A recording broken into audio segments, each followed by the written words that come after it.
Peter Pan. Written by J.M. Barrie. Narrated by Kevin Theis, Sam Theis, and Sara Nichols.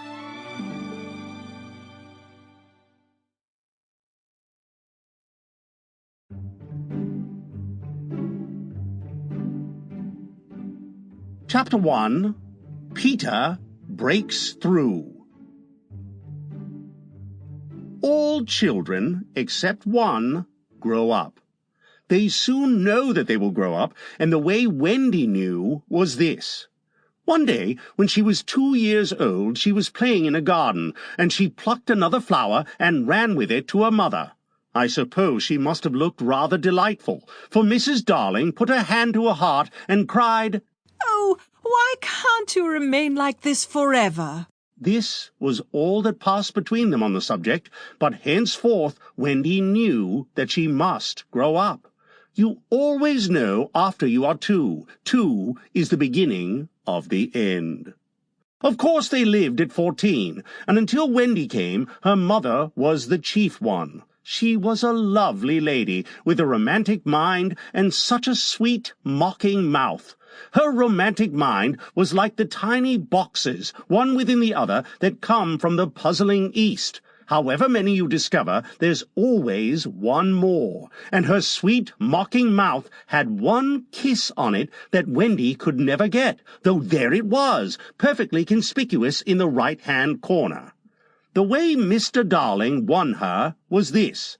The many gentlemen who had been boys when she was a girl discovered simultaneously that they loved her, and they all ran to her house to propose to her, except Mr. Darling, who took a cab and nipped in first, and so he got her. He got all of her, except the innermost box and the kiss. He never knew about the box, and in time he gave up trying for the kiss. Wendy thought Napoleon could have got it, but I can picture him trying and then going off in a passion, slamming the door. Mr. Darling used to boast to Wendy that her mother not only loved him, but respected him. He was one of those deep ones who knew about stocks and shares. Of course, no one really knows, but he quite seemed to know, and he often said stocks were up and shares were down, in a way that would have made any woman respect him. Mrs. Darling was married in white, and at first she kept the books perfectly, almost gleefully, as if it were a game. Not so much as a Brussels sprout was missing, but by and by whole cauliflowers dropped out, and instead of them there were pictures of babies without faces. She drew them when she should have been totting up. They were Mrs. Darling's guesses. Wendy came first, then John, then Michael. For a week or two after Wendy came, it was doubtful whether they'd be able to keep her, as she was another mouth to feed.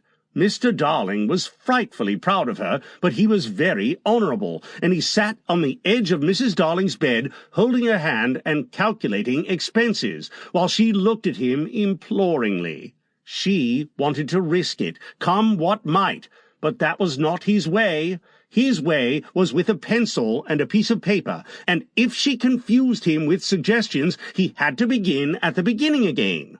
"Now don't interrupt," he would beg of her.